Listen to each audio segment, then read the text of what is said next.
I did my yelling and screaming about the NBA and the nonsense that allowed the Raptors to play only 8 guys there against the Cavaliers a few nights ago.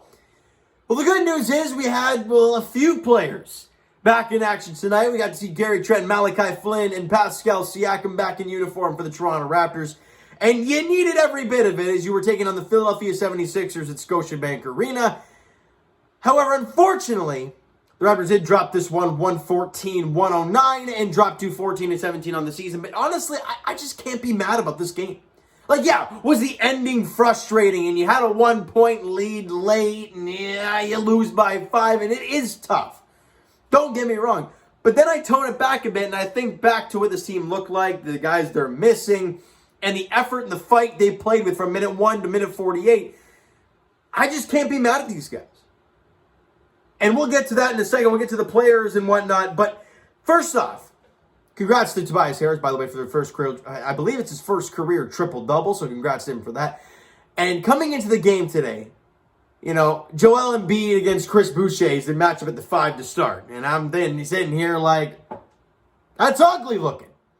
Now, on the offensive end for Chris Boucher, they had to switch Embiid off of him because he was torching him that bad, which is wild considering what Boucher has not done very much this year.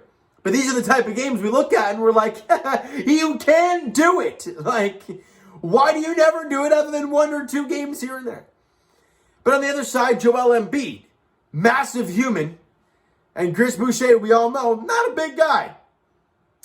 And just taking him to school. And you kind of saw that from Joel Embiid, and he was working it tonight. I think he had 30-something in the game. Ended the game strong as well in some key moments for Joel Embiid. But let's break this game down because, like I said, I can't be mad at these guys. First quarter, you're only down by 3, 27-24 after 1 quarter of play. In the second quarter, you're -4. So you're down by 7 at halftime, considering the guys you don't have. No OG, no Precious, no Scotty Barnes, no Fred VanVleet, still no Kem Birch, who we are really seeing as a massive hole on this team. And you're going up against Embiid. Now, I know they don't have a few players. I believe Danny Green in the lineup. There's a few other guys that weren't in the lineup. But again, they had their core guys. They had Tyrann Maxey. They had Seth Curry. Obviously, Joel Embiid, Tobias Harris. So they weren't in terrible shape. And in the third quarter, I was thinking to myself, I'm like, look, can this Raptors team give us a little punch here in the third quarter? Well, they really did. Well, at one point, I believe they were down by 9, and we're thinking, yeah, they're going to run it up. This is going to be ugly. The Raptors bring it back, and they end up leading it by 2 at one point in time. It didn't last very long. However, you're only down by, by 4? Heading into the fourth quarter, you're +3, 33-30 in that third quarter. And we go to the fourth quarter, right in about, a few minutes in. I can't remember exactly what time of the fourth quarter it was. They go on a nice big run, and they get up by 12. And I believe this was with 6 minutes to go, 7 minutes to go in the game. And at that point, a 12-point game, Gary Trent looks exhausted. It's going to be tough. Now, the Raptors don't quit. I believe they went on an 11-1 run, and they get back in the game, and then they end up taking a lead by 1, and it's a wild finish at the end. But they get some big shots. Obviously, it was a lot closer than 114-109 suggests, even though it's only a 5-point game, but it was a lot closer than that. I'd say it felt like a 1 to 2 point game in this one, but either way, you got to give these guys an A-grade effort with the dudes you're missing and the effort that they put in this game from minute 1 to minute 48.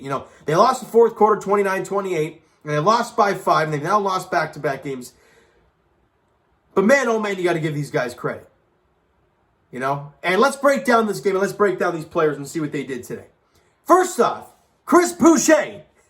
As I mentioned, defensively, not the greatest idea, but his offense kept him in the game.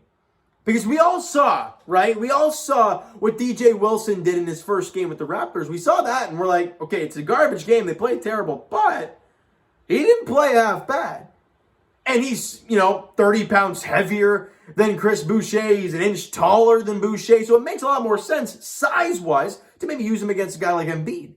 But Chris Boucher's offense, You couldn't take him off the floor. He dropped 28 and 19, shot 10 of 14 from the field, was 3 of 4 from the line, 5 of 7 from three-point range, gave you a steal and 2 blocks. He was a -6 when he was on the floor, but that was, again, getting torched by Embiid, and he was just working. Obviously, Tobias Harris getting the triple-double. Seth Curry's a machine.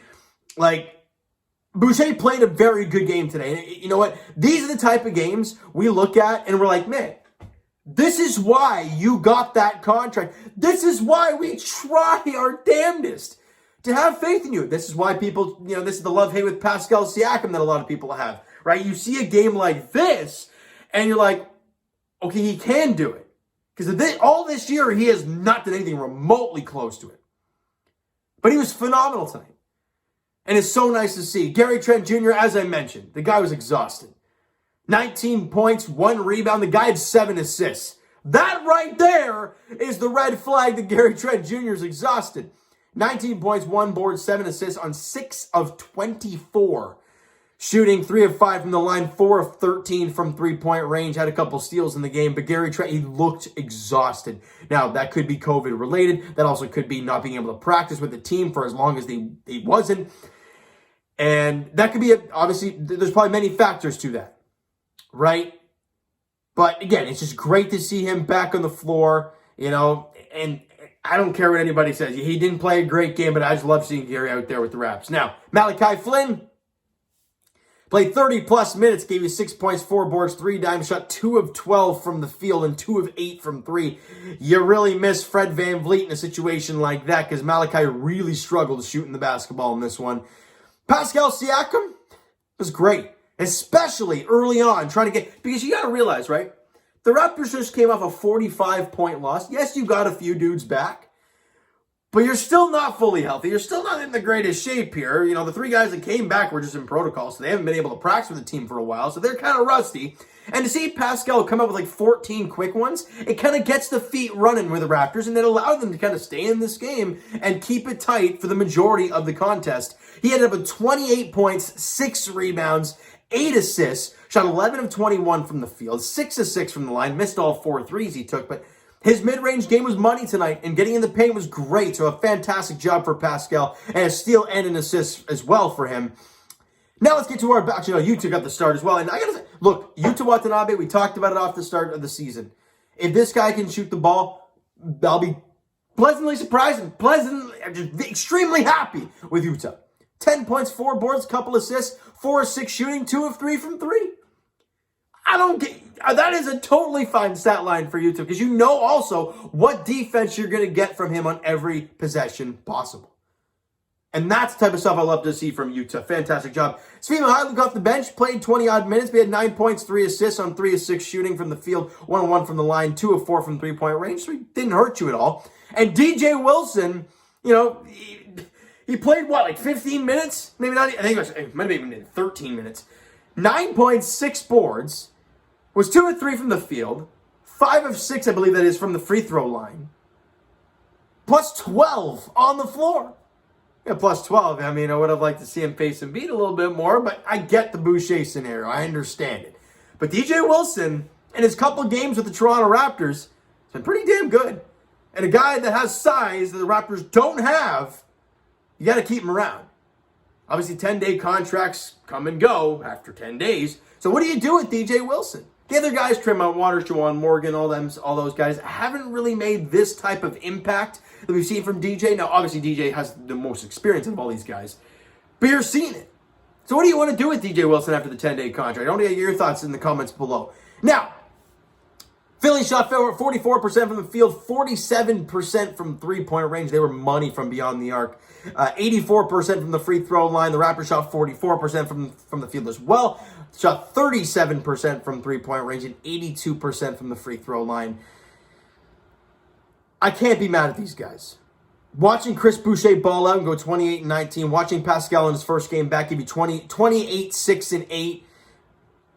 Watching the bench give you 18 with Svi and DJ Wilson. Watching Yuta give you double digits. Gary Trent gave you 19. I can't complain.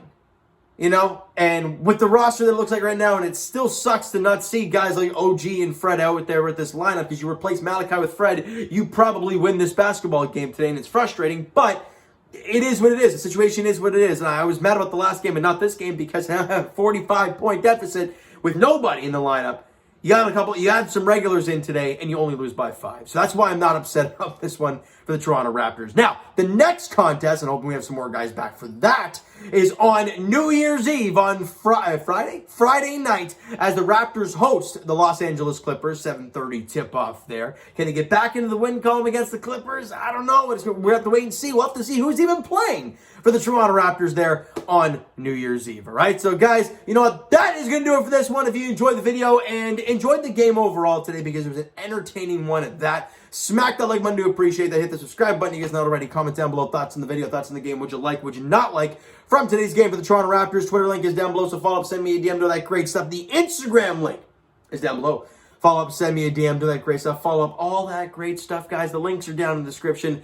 And I will talk to you guys, Leaf Station, whenever the heck they decide to play again. I mean, a few guys coming out of protocol right now, but they're still postponed into January. So I have no clue when they're going to play next. But as for the Toronto Raptors, their next game is on New Year's Eve against the Los Angeles Clippers there at Scotiabank Arena. 7:30 tip-off there, looking to get a win. Wouldn't that be nice? End off 2021, the garbage year for the Raptors, on a great note, starting on New Year's Eve there, 7:30 tip-off there, right? So thank you guys for listening and watching. I hope you enjoyed the video. We'll talk to you guys then.